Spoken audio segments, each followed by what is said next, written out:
light. The light of early morning. The light of Holland.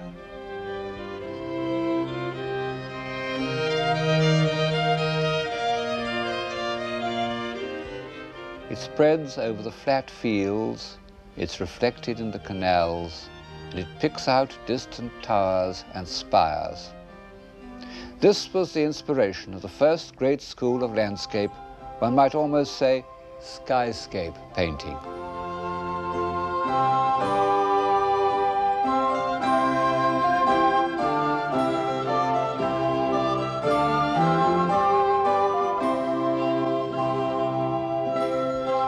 This is a painting done in the middle of the 17th century of the square in Haarlem.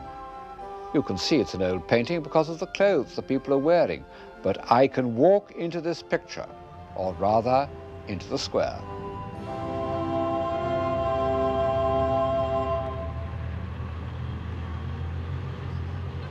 Looks very much the same, doesn't it?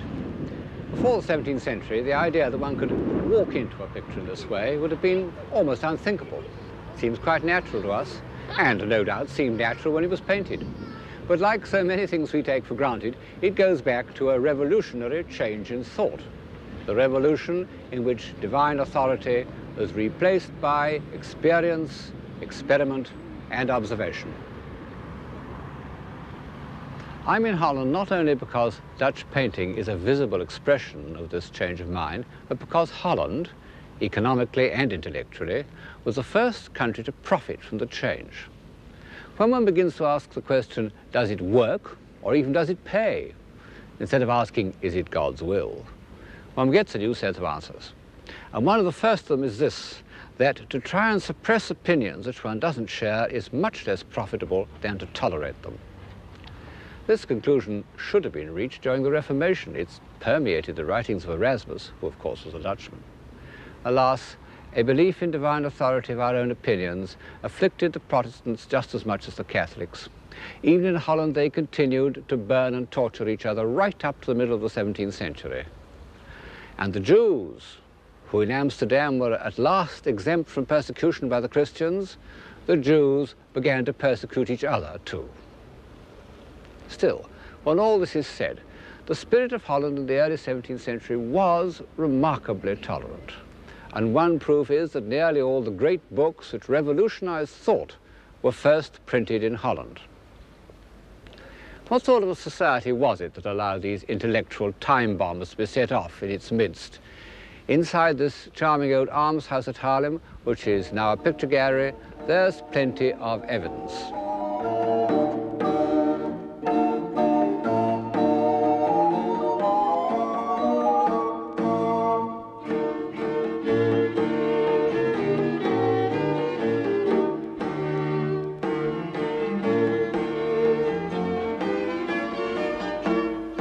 We know more about what the 17th century Dutch looked like than we do about any other society, except perhaps the first century Romans. Each individual wanted posterity to see exactly what he was like, even if he was a member of a corporate group.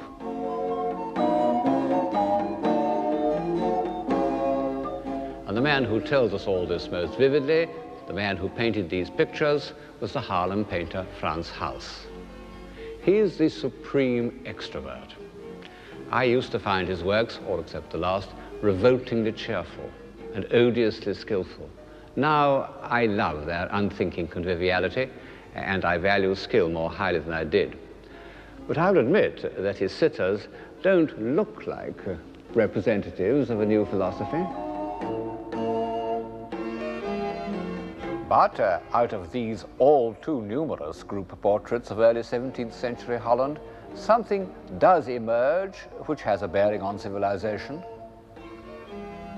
These are individuals who are prepared to join in a corporate effort for the public good.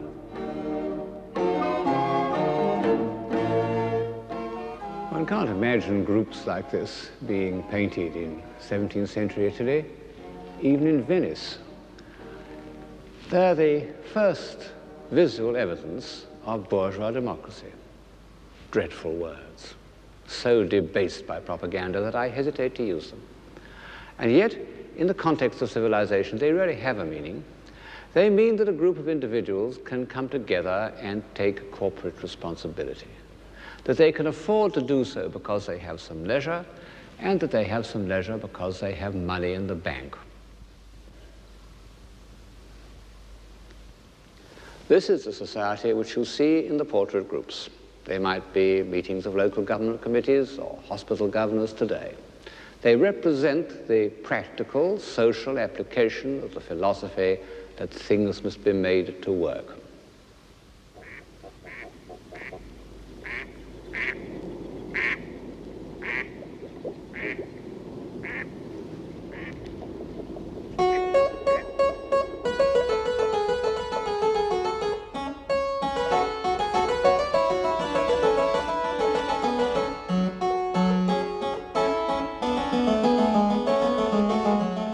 Amsterdam was the first centre of bourgeois capitalism.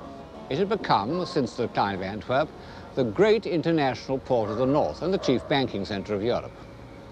Drifting through its leafy canals, lined with admirable houses, one may speculate on the economic system that produced this dignified, comfortable, harmonious architecture.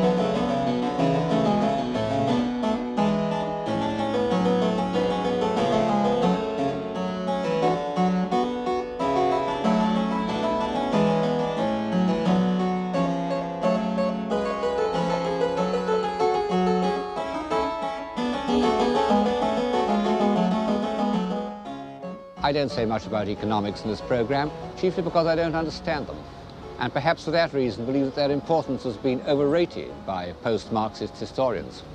But, of course, there's no doubt that at a certain stage in social development, fluid capital is one of the chief causes of civilization, because it ensures three essential ingredients: leisure, movement, and independence. It also allows that slight superfluity of wealth that can be spent on nobler proportions, a better door frame, or even a more extraordinary tulip.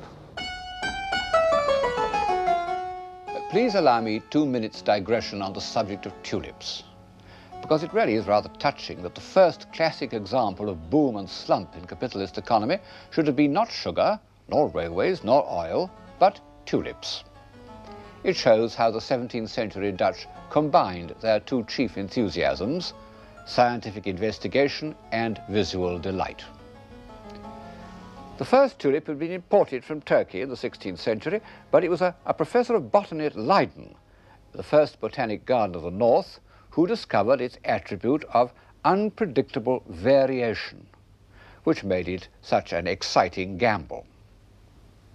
By 1634, the Dutch were so bitten by the new craze that for a single bulb of one tulip, the Viceroy, one collector exchanged 1,000 pounds of cheese, 4 oxen, 8 pigs, 12 sheep, a bed, and a suit of clothes.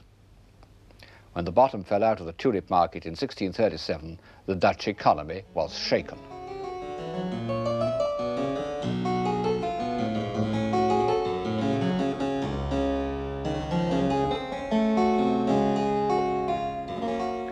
However, it survived for over 30 years and produced superfluities of the most seductive kind. What about this little clavichord? Isn't it enchanting? Better to look at than to listen to, I'm afraid. And large spacious rooms, black and white marble pavements, carved furniture, an agreeable way of life. And on the walls is gold-stamped leather, the most sumptuous wall covering I know.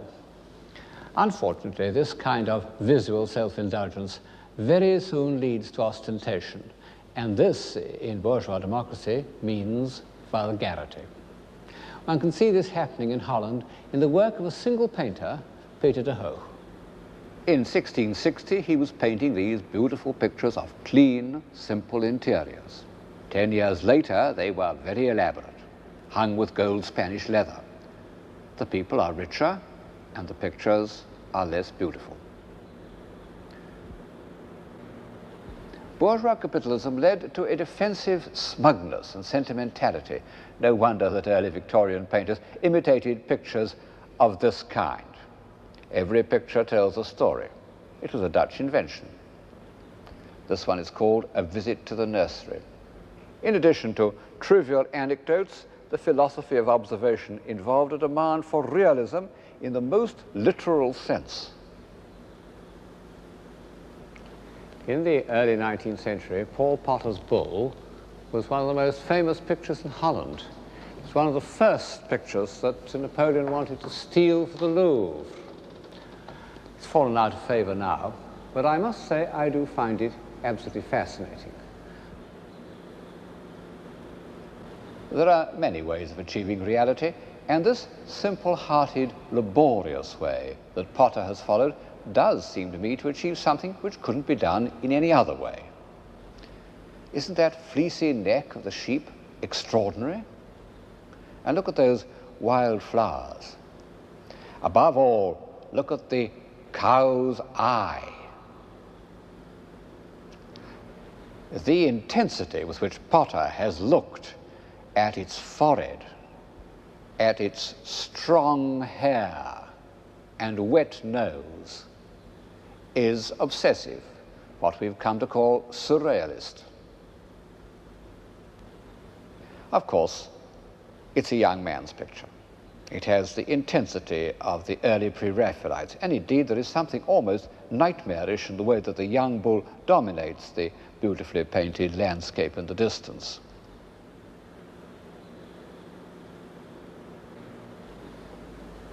However, one must admit that bourgeois sentiment and realism can produce the most deplorable kind of art.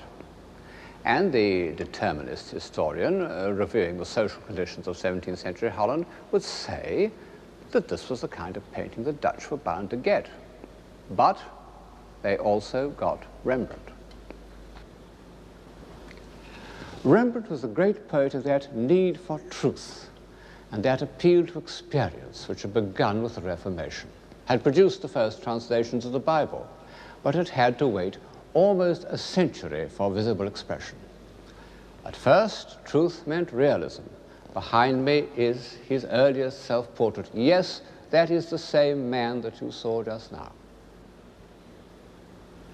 In this vein, he painted the picture which is his most obvious link with the intellectual life of Holland and his first great success in Amsterdam, the anatomy lesson. It represents a demonstration given by the leading professor of anatomy named Tulp. The men surrounding him are not, of course, students or even doctors, but members of the Surgeons' Guild, sort of board of trustees. Vesalius, the first great modern anatomist, had been a Dutchman, and Tulp liked to be called Vesalius Reborn. I fancy he was a bit of a quack. He recommended his patients to drink 50 cups of tea a day. However, he was very successful. His son became an English baronet. But it wasn't in such external and quasi-official ways that Rembrandt associated himself with the intellectual life of his time, but by his illustrations to the Bible. An example is this picture of Bathsheba pondering the contents of David's letter. We may think that we admire it as pure painting, and in fact it is a masterly piece of design. But in the end, we return to the head, where Bathsheba's thoughts and feelings are rendered with an insight and a human sympathy which a great novelist could scarcely achieve in many pages. From the first, Rembrandt wanted to record his experience of how human beings reveal their emotions. And as his art grew deeper, he succeeded in doing so with ever greater subtlety. To my mind, one of the most moving examples is the picture known as the Jewish Bride. Nobody knows what its real title should be, but the subject that Rembrandt had in mind is evident. It is a picture of grown-up love, a marvelous amalgam of richness, tenderness, and trust. The richness expressed in the painting of the sleeves, the tenderness in the placing of the hands, the trust in the expression of the heads. Marvelous as Rembrandt's paintings are, I find more of his thoughts on human life, certainly his deepest and most intimate thoughts, in his drawings and etchings. His etchings are the fullest communication any artist has made since Dürer's engravings. And as with Dürer, Rembrandt has put as much into them as into any of his paintings. This is one of the most famous and elaborate of them, Christ healing the sick. And what a marvelous and completely original conception it is. Suffering humanity, poor people coming out of the shades like the prisoners in Fidelio, lugging their sick on wheelbarrows and biers into the light of Christ's divinity. And on the left, these prosperous people, wondering, doubting, criticizing. How extraordinary that this great Tolstoyan picture of human life was done in the time of Richelieu and the beginning of Versailles. One can't talk about Rembrandt without describing the human and, if you like, the literary element in his work. His mind was steeped in the Bible. He knew every story by heart down to the minutest detail. This is one of his favorite stories, The Prodigal Son. Just as the early translators felt that they had to learn Hebrew so that no fragment of the truth should escape them, so Rembrandt made friends with the Jews in Amsterdam and frequented their synagogues in case he could learn something that would shed more light on the early history of the Jewish people. But in the end, the evidence he used for interpreting the Bible was the life he saw around him.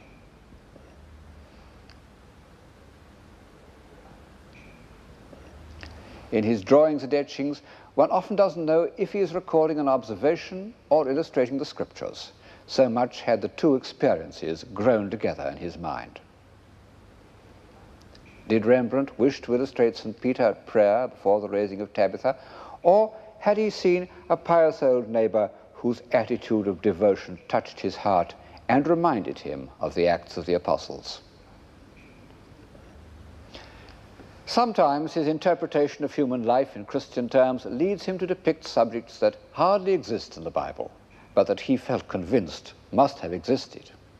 An example is this etching of Christ preaching the forgiveness of sins. It's a classical composition. In fact, it's based upon two famous Raphaels, which Rembrandt had completely assimilated. But how different is this small congregation from Raphael's ideal human specimens? They are, as you see, a very mixed lot. Some thoughtful, some half-hearted, some concerned only with keeping warm or keeping awake.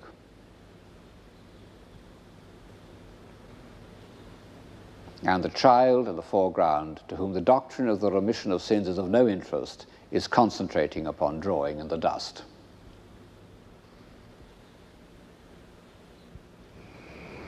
Rembrandt reinterpreted the Bible in the light of human experience, but it's an emotional response based on a belief in revealed truth. The greatest of his contemporaries were looking for a different kind of truth, a truth that could be established by intellectual, not emotional means. This could be done either by the accumulation of observed evidence or by mathematics. And of the two, mathematics seemed to offer to the men of the 17th century the more attractive solution. In fact, mathematics became a kind of religion to the finest minds of the time, the means of expressing a belief that experience could be married with reason. The guiding spirit of this new religion was the French philosopher Descartes. He's become a symbol of the pure intellect, but I find him a sympathetic figure. He started life as a soldier, he wrote a book on fencing, but he soon discovered that all he wanted to do was think. Very, very rare. and most unpopular. Some friends came to call on him at 11 o'clock in the morning and found him in bed. They said, "What are you doing?" He replied, "Thinking." They were furious. To escape interference, he went to live in Holland. He said that the people of Amsterdam were so much occupied with making money that they would leave him alone. However, he continued to be the victim of interruptions, and so he moved about from place to place. Altogether, he moved house in Holland 24 times. In the end, he was run to earth by that tiresome woman, Queen Christina of Sweden, who carried him off to Stockholm to give her lessons in the new philosophy. She made him get out of bed early in the morning. As a result, he caught a cold and died. But earlier in Holland, at some point, he evidently lived near Haarlem, where he was painted by Frans Hals.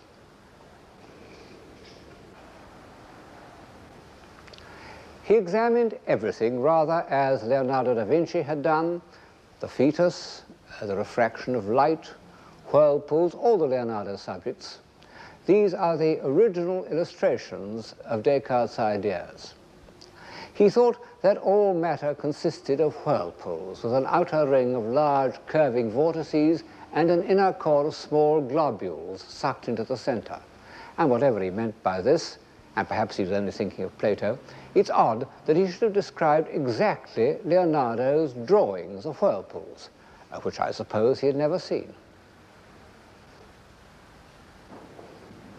But in contrast to Leonardo's restless, insatiate curiosity, Descartes had, almost to excess, the French tidy-mindedness. And all his observations were made to contribute to a philosophic scheme. It was based on absolute skepticism, the inheritance of Montaigne's summing up, que sais-je, what do I know? Only Descartes arrived at an answer: I know that I think. And he turned it the other way around: I think, therefore I am. His fundamental point is that he could doubt everything, but not that he was doubting. Descartes wanted to cut away all preconceptions and get down to bedrock of experience, unaffected by custom and convention. Well, one needn't look far in Dutch art to illustrate this state of mind. There has never been a painter who has stuck so rigorously to what his optic nerve reported as Vermeer of Delft. His work is without a single prejudice arising from knowledge or the convenience of a style. It's really quite a shock to see a picture which has so little stylistic artifice as his view of Delft. It looks like a colored photograph. And yet we know that it's a work of extreme intellectual distinction. It not only shows the light of Holland, but what Descartes called the natural light of the mind. In fact, Vermeer comes close to Descartes at many points. First of all, in his detached, evasive character. Vermeer didn't change house every 3 months. On the contrary, he loved his house in the square at Delft and painted it continually. His quiet interiors are all rooms in his house, but he was equally suspicious of callers. He told one eminent collector who had made a special journey to visit him that he had no pictures to show him, which was just untrue, because when he died his house was full of unsold pictures of all periods.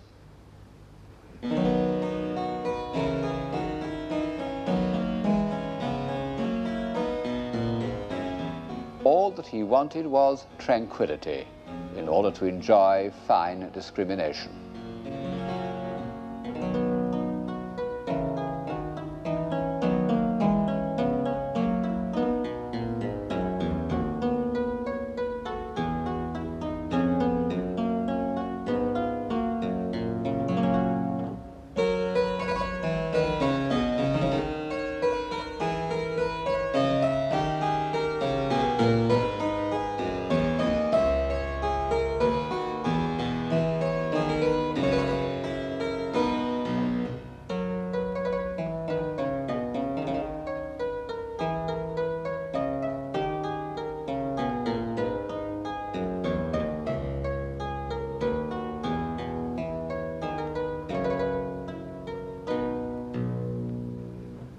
Study to be quiet.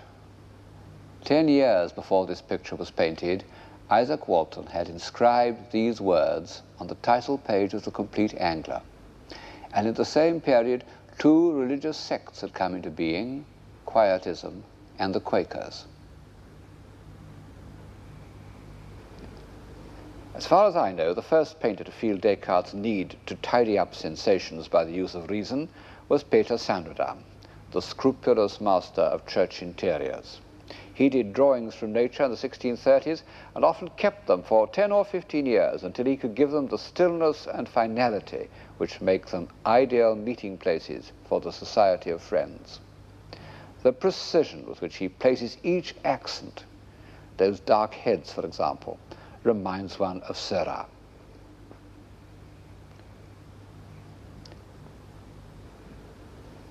In a picture like this, the balance is tilted towards reason rather than experience. Vermeer manages to preserve an air of complete naturalism. Yet what a masterpiece of abstract design he creates out of frames and windows and musical instruments. One is reminded of the most severely intellectual of modern painters, his compatriot Mondrian. Are Vermeer's intervals and proportions the result of calculation, or did he discover them intuitively? No good asking such questions. Vermeer had a genius for evasion. But as soon as one mentions Mondrian, one remembers that one of Vermeer's characteristics separates him entirely from abstract modern painting: his passion for light. It's in this, more than anything else, that he links up with the other great men of his time. All the chief exponents of civilization, from Dante to Goethe, have been obsessed by light. One could take it as the supreme symbol of civilization. But in the 17th century, light passed through a crucial stage. The perfection of the lens was giving it new range and power. Vermeer himself recorded the increased importance of scientific investigation in pictures like this. He used the utmost ingenuity to make us feel the movement of light. He loved to show it passing over a white wall, and then, as if to make its progress more comprehensible, passing over a slightly crinkled map. At least 4 of these maps appear in his pictures, and apart from their pleasantly light-transmitting surfaces, they remind us that the Dutch were the great cartographers of the age. Thus, the mercantile sources of Vermeer's independence penetrate into the background of this quiet room. In his determination to record exactly what he saw, Vermeer didn't at all despise those mechanical devices of which his century was so proud. The man seated at table talking to a laughing girl, it's a fairly early picture. Later on, Vermeer's figures wouldn't have broken the stillness with extrovert laughter. This man has the exaggerated proportions that one sees in photography. I fancy that Vermeer looked through a lens into a box with a piece of ground glass squared up and painted exactly what he saw. He must have begun this scientific practice quite early. One finds it in this picture of a woman pouring milk, painted before he had perfected his peculiar stillness. The light's rendered by those little beads that one doesn't see with the naked eye, but which appear on the finder of an old-fashioned camera. And yet this scientific approach to experience ends in poetry. And I suppose that this is due to an almost mystical rapture in the perception of light. The enlightened tidiness of De Hoogh and Vermeer and the rich imaginative experience of Rembrandt reached their zenith about the year 1660. And in that year, on the night of May the 30th, Charles II of England dined in the Mauritshuis, and the next day he embarked from the Dutch beach at Scheveningen to regain his kingdom. And thus ended the isolation and austerity which had afflicted England under Cromwell for almost 15 years. And as so often happens, a new freedom of movement led to an outburst of pent-up energy.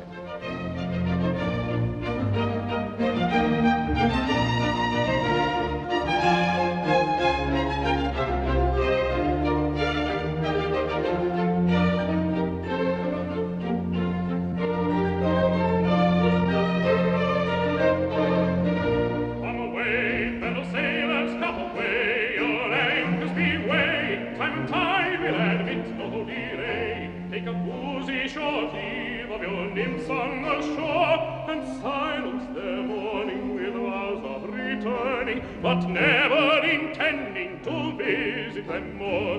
No, never intending to visit them more. No, never intending to visit them more. Come away, come away, come away, come away, come away. Your anchors be weighed, time to die, and it's no delay. Take a boozy short leave of your lips on the shore, and silence their mourning with vows of returning, but never intending to visit them more.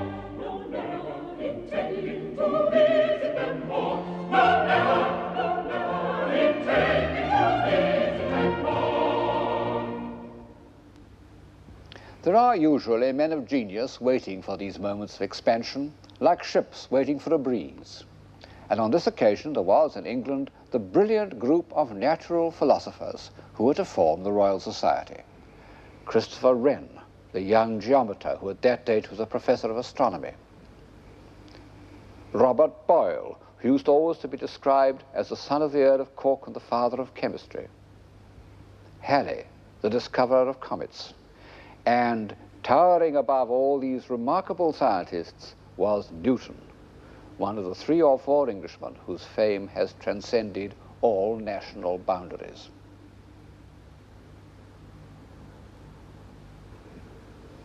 I can't pretend that I've read the Principia. If I did, I wouldn't understand it, any more than Samuel Pepys did when, as president of the Royal Society, it was handed to him for his approval. One must just take on trust that it gave a mathematical account of the structure of the universe, which for 300 years seemed irrefutable. It was both the climax of the age of observation and the sacred book of the next century. Pope, who had probably not has read as much of the Principia as I have, summed up the feelings of his contemporaries. Nature and nature's laws lay hid in night. God said, let Newton be, and all was light. Parallel with the study of light was the study of the stars. This is the octagon room of the original Royal Observatory at Greenwich, founded, as Charles II's warrant puts it, in order to the finding out of the longitude of places and for perfecting navigation and astronomy. And it draws together the threads of this program: light, lenses, observation, navigation, and mathematics. One can walk into that print almost exactly as one could walk into the square in Harlem. And in this bright, harmonious room, one seems to breathe the atmosphere of humanized science. That was Flamsteed's telescope, or very like it. This is similar to the quadrant with which he tried to establish the correct time. It was the great age of scientific instruments. Huygens's pendulum clock, Leeuwenhoek's microscope, Flamsteed himself, who made a giant sextant. They don't look very scientific to us. Indeed, the telescopes really look like something out of a ballet. One can't see through them at all, at least I can't. But nevertheless, the telescope, invented in Holland, although perfected by Galileo, seemed to bring the heavenly bodies within reach of understanding. This is the view of the moon, which Newton would have seen. And the microscope allowed a Dutch scientist named Leeuwenhoek to discover new worlds in a drop of water. This ferocious monster is a water flea. What beautiful pieces of design and craftsmanship astrolabes are, and continued to be for 400 years. And this armillary sphere is really what we think of as a work of art, a mobile. By twiddling it around, one can produce a kind of visual counterpoint. Even this equinoctial dial shows the impress of human personality, what you can call a style. And what about this diptych dial? Oh, one can't imagine a prettier bibelot, and yet it was genuinely scientific, I suppose. Art and science haven't yet drawn apart. And these instruments are not only means to an end, but symbols. Symbols of hope that man might learn to master his environment and create a more reasonable society. And such they remained until the end of the 19th century. When Tennyson was told that a Brahmin had destroyed a microscope because it revealed secrets that man should not know, he was profoundly shocked. Only in the last 60 years or so have we begun to feel that the descendants of these beautiful shining objects may destroy us. This room full of light, this shining enclosure of space, was designed by Sir Christopher Wren. It was built on the spur of a hill overlooking the old Palace of Greenwich, and this too was rebuilt by Wren, transformed from a palace into a naval hospital. How much of what we see is from his design, it's hard to say. By the time the buildings were going up, he was prepared to leave their execution to his two very able assistants at the Board of Works, Sir John Vanbrugh and Nicholas Hawksmoor. But he certainly provided the plan. And the result is the greatest architectural unit built in England since the Middle Ages. It's sober without being dull, massive without being oppressive. What is civilization? A state of mind where it's thought desirable for a naval hospital to look like this and for inmates to dine in a splendidly decorated hall. In fact, one of the finest rooms in England, with a magnificent painted ceiling in the Baroque manner.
By the time this building was completed, Wren had long been the most famous architect in England. But as a young man, people had thought of him only as a mathematician and an astronomer. And why, at the age of 30, he took up architecture isn't altogether clear. I suppose he wanted to give visible form to his solutions, mechanical and geometrical solutions. But of course he had to learn the rudiments of style, and so he bought some books and he went to France and drew the buildings and met the leading architects. He even met Bernini, who was in Paris at the time, and he saw Bernini's drawing for the Louvre. I would have given my skin for it, he said, but the reserved old Italian gave me but a view. On his return, he was consulted as an engineer about Old St. Paul's, which was in danger of collapsing. He proposed replacing the tower by a dome, but before this very questionable project could be considered, the fire of London broke out, 1666. It ended on September the 5th, and 6 days later, Wren submitted a plan for rebuilding the city. And only then was the ingenious Dr. Wren fully committed to architecture.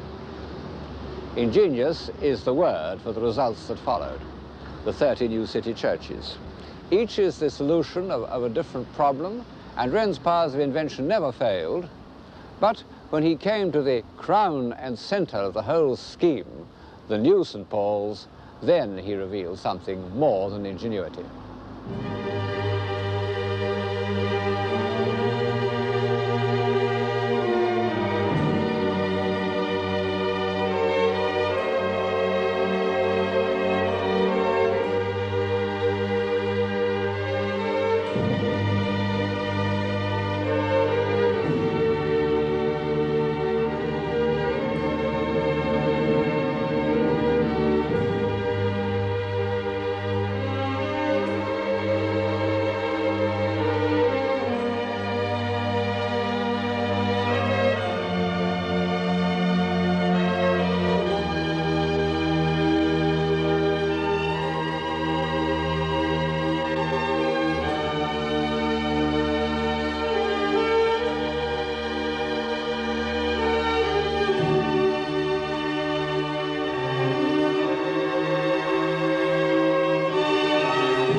Wren's buildings show us that mathematics, measurement, observation, all that goes to make up the philosophy of science, wasn't hostile to architecture nor to music, because this was the age of one of the greatest English composers, William Purcell, whose noble strains have accompanied our inspection of Wren's buildings.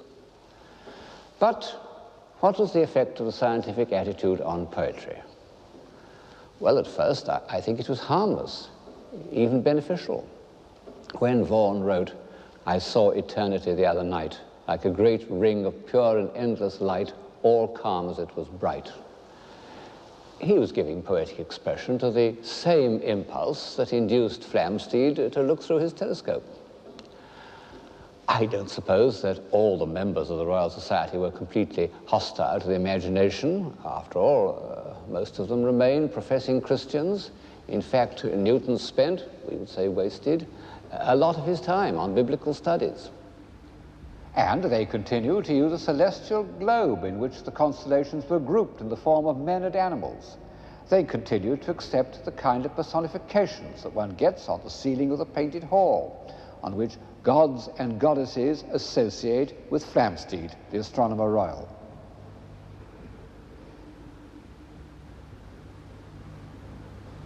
But all the same, they recognized that all these were fancies, that reality lay elsewhere in the realm of measurement and observation.